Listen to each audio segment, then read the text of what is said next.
Sziasztok, srácok, lányok! Itt van a lisztbogár tenyészetem. Itt vannak a kis lisztbogarak, látjátok?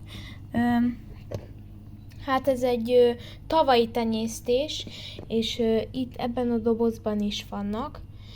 Hát én megmondom őszintén, én 2 naponta szoktam nekik egy fél bogár adni,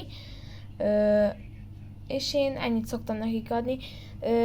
Nem tudom, ti hogy vagytok ezzel, de nekem annyi született most kis lisztkukac. Látjátok? Ott is van.